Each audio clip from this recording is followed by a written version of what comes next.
ধন্যবাদ। আসলে আপনার প্রশ্নের মধ্যে উত্তর নিহিত। গত ১০-১৫ বছর যে কথাটা বলেছেন জনাব তারেক রহমান সাহেবের ব্যাপারে মিডিয়াতে অনেক নিউজ দিয়েছে ২১শে আগস্ট কেন্দ্র করে।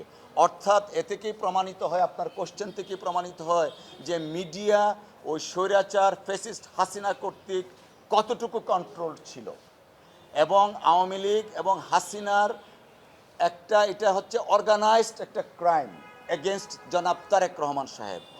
ইভেন আপনি শুনে আশ্চর্য হবেন, এই মামলাটা ২০০৪ সনে দায়ের করা হয়েছিল, তিনটা চার্জশিট দেওয়া হয়েছিল।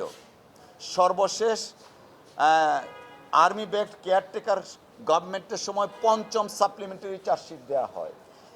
আর্মি ব্যাকড তৎকালীন সময়ের কেয়ারটেকার গভর্নমেন্টটা ছিল বিএনপির জন্য সবচেয়ে হস্টাইল পিরিয়ড। তারপরে তো হাসিনা এসছে। সেই তত্ত্বাবধায়ক সরকারের সময় কিন্তু জনাব তারেক রহমান সাহেবের নামটা চার্জশিটে ছিল না। অর্থাৎ আমরা যে জিনিসটা এক্সপ্লেন করতে যাচ্ছি, জনাব তারেক রহমান সাহেব আগাগোড়া ইনোসেন্ট ছিলেন বিদায়ী তত্ত্বাবধায়ক সরকারের সময় মঈনুদ্দিন ফখরুদ্দিনের সময়ও চার্জশিটে তারেক রহমান সাহেবের নাম ছিল না।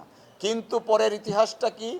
পরের ইতিহাসটা হচ্ছে রাজনৈতিকভাবে জনাব তারেক রহমান সাহেবকে ঘায়েল করার জন্য, জাতীয় এবং আন্তর্জাতিকভাবে সম্মানহানির জন্য ফ্যাসিস্ট হাসিনা অবসরপ্রাপ্ত একজন পুলিশ কর্মকর্তা যার নাম আব্দুল কাহার আকন্দ, যিনি এই সম্প্রতি ২০২৪-এর পার্লামেন্ট ভেঙে দেয়া পার্লামেন্টের মেম্বার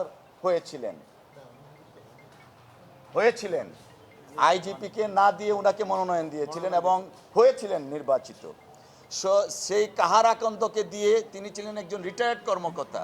২০০৯ সনে আবার একটা সাপ্লিমেন্টারি চার্জশিট দিলেন, যে চার্জশিটে জনাব তারেক রহমান সাহেবের নাম ছিল, এবং সেই নামের আগাগোড়া কোনো ধরনের আইনজীবী হিসাবে আমরা কিছু পাইনি। বলা ছিল যে তথাকথিত মুফতি হান্নান নাকি একবার তারেক রহমান সাহেবের সাথে দেখা করেছিলেন, এই একটা লাইন ছিল ওনার বিরুদ্ধে অভিযোগ। টোটাল ৪০০ কত পৃষ্ঠার চার্জশিটের মধ্যে ২৩৪ নম্বর পৃষ্ঠায় একটা লাইন লেখা ছিল। তারপরের ইতিহাস জানেন, একতরফাভাবে রায় হয়েছে, এবং রায় হওয়ার আগে সবচেয়ে ন্যাক্কারজনক যে ঘটনা, ওই মামলার যিনি সাক্ষী, প্রধান সাক্ষী, ওই কার নামটা বললাম, মুফতি আব্দুল হান্নানকে ফাঁসিতে ঝুলানো হলো যেন উনি কোনো সাক্ষী না দিতে পারেন। অর্থাৎ রায় ঘোষণার আগেই প্রধান সাক্ষীকে ফাঁসিতে দেয়া হলো যেন তাকে ক্রস এক্সামিনেশন করা না যায়। তো এই অবস্থার প্রেক্ষিতে তথাকথিত ২১শে আগস্টের মামলাটা গত ১৫ বছর মিডিয়ার মাধ্যমে অনেক কিছু হয়েছে, বাট বিএনপি চেয়ারপারসন দেশনেত্রী বেগম খালেদা জিয়া, বিএনপির ভারপ্রাপ্ত চেয়ারম্যান জনাব তারেক রহমান সাহেব আইনের শাসনে বিশ্বাসী। আমরা চাই সুষ্ঠু বিচার হোক।